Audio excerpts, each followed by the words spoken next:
You don't need any form of English accent for you to be a great public speaker.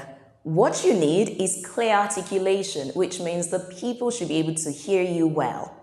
And you also need a rich vocabulary. And that means that you should be able to have a seamless flow whenever you're expressing what you know.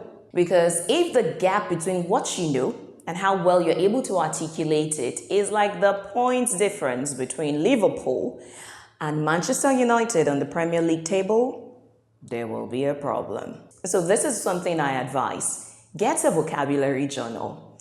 And that can be a book, it can be a Word document, it can be a Google document, but make sure that every day you make daily word entries into this document.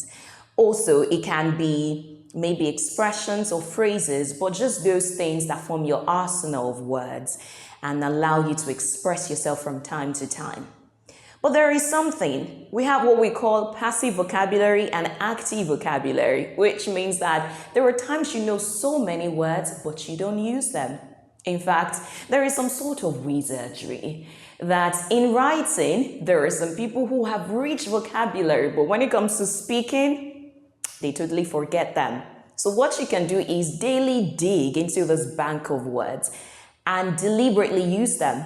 Because remember, you will not always have one audience that you're speaking to. You can speak today to children and to adults tomorrow. You need to be able to break it down to all the members of your audience so that you understand what it is that you have to say. And how well you're able to do that is dependent on the amount of words that you know. So get yourself a vocabulary journal today, make daily entries, and beyond that, make sure you use these words.